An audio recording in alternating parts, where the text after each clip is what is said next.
ഇതാണ് വ്യാപാറിന്റെ മൊബൈൽ വഴിയുള്ള mobile pose billing സിസ്റ്റമാണിത്. അപ്പോൾ ഇത് നമുക്ക് വ്യാപാര ആപ്പ് ഇട്ടിരിക്കുകയാണ്. ഇത് കണക്ക് തന്നെ നിങ്ങൾക്കും ഇത് കണക്ക് സ്ക്രീനെല്ലാം കിട്ടുന്നതാണ്. ഇത് ആപ്പ് ഇൻസ്റ്റാൾ ചെയ്ത് നിങ്ങൾക്ക് എളുപ്പം യൂസ് ചെയ്യാൻ പറ്റുന്ന ആണ് വ്യാപാര. വലിയ കമ്പ്യൂട്ടർ കിട്ടുന്ന കണക്കുള്ള എല്ലാ ഓപ്ഷൻസും ഇതിൽ അവൈലബിൾ ആണ്.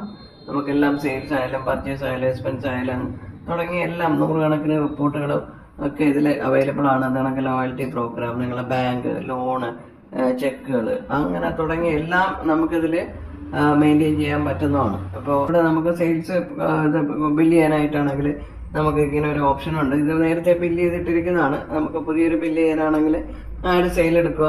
അപ്പോൾ ഇത് കണക്ക് സ്ക്രീൻ വരും. നമുക്കിവിടെ തന്നെ കാണാം ഇപ്പോൾ ക്യാഷ് ആണോ ക്രെഡിറ്റ് ആണോ എന്നുള്ളത് ഓപ്ഷൻ. ഇപ്പോൾ ക്യാഷ് ആണെങ്കിൽ നമുക്ക് കസ്റ്റമർ കൊടുക്കണമെന്ന് നിർബന്ധമില്ല. അതല്ല ക്രെഡിറ്റ് ആണെങ്കിൽ നമ്മൾ കസ്റ്റമറെ നമ്മൾ കൊടുക്കണം. അപ്പോൾ ഇതിലുള്ള കസ്റ്റമർ ഏതാണെന്നുള്ളത് നമുക്ക് സെലക്ട് ചെയ്ത് കൊടുക്കാം.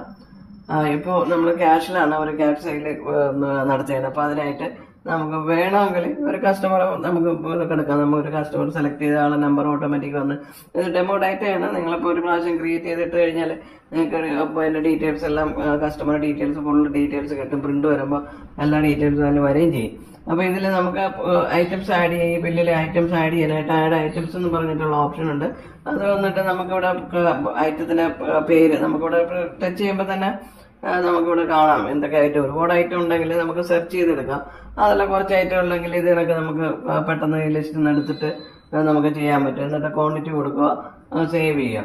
ഇത് കണക്ക് ഇനിയും ഐറ്റം ആഡ് ചെയ്യാനാണെങ്കിൽ വീണ്ടും ഇത് കണക്ക് ആഡിൽ പോവുക.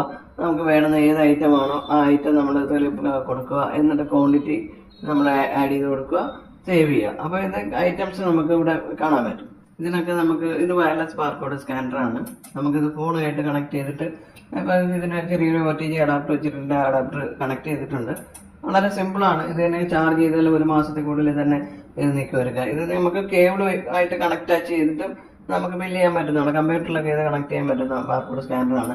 അപ്പോൾ ഇത് നമുക്ക് എങ്ങനെയാണ് ഇപ്പോൾ ബാർകോഡ് വെച്ചിട്ട് നമുക്ക് ബില്ല് ചെയ്യുന്ന ഇപ്പോൾ നമ്മളിത് നേരത്തെ ആയിട്ട് ആഡ് ചെയ്തു. ഇനിയിപ്പോൾ ബാർകോഡ് വെച്ചിട്ട് നമുക്ക് എങ്ങനെ എളുപ്പത്തിൽ ബില്ല് ചെയ്യാന്നുള്ളതാണ്. മിക്കവാറും ഈ പ്രോഡക്റ്റ് തന്നെ ബാർകോഡ് ഉണ്ടാവും. അപ്പോൾ അത് തന്നെ നമുക്ക് വേണമെങ്കിൽ നമുക്കിത് സ്കാൻ ചെയ്ത് നമുക്കിവിടെ ഐറ്റം കാണാം. ഇപ്പോൾ 2 പ്രാവശ്യം സ്കാൻ ആക്കിയാൽ നമ്മൾ 2 3 ആക്കിയാൽ നമുക്ക് 3 ഇവിടെ ഐറ്റം വരും. അത് കണക്ക് നമുക്ക് എത്ര ഐറ്റം വേണമെങ്കിലും ഇത് കണക്ക് ബാർകോഡ് വലിയ സിസ്റ്റത്തിൽ ചെയ്ത് കണക്ക് ബാർകോഡ് വെച്ച് സ്കാൻ ചെയ്ത് നമുക്ക് അത് ഉപയോഗിക്കാൻ പറ്റുന്നതാണ്. എന്നിട്ട് നമുക്ക് പ്രൊസീഡ് ചെയ്യാം. അപ്പോൾ നമുക്ക് എല്ലാ ഐറ്റംസ് നമ്മളിവിടെ ആഡ് ചെയ്ത ഐറ്റംസ് എല്ലാം നമുക്കിവിടെ കാണാം. ഇത് നമ്മൾ സേവ് ചെയ്ത് കൊടുക്കുക. സേവ് ചെയ്ത് നമുക്ക് ബില്ല് ഇതിനൊക്കെ പ്രിൻ്റായിട്ട് വരും ഫാസ്റ്റായിട്ട്. നമുക്ക് ഇത് 2 ഇഞ്ച് പ്രിൻ്ററാണ്. നമുക്ക് 3 ഇഞ്ച് പ്രിൻ്ററിലും ആണെങ്കിൽ കുറച്ചുകൂടി ഇതായിട്ട് കിട്ടുന്നതാണ്.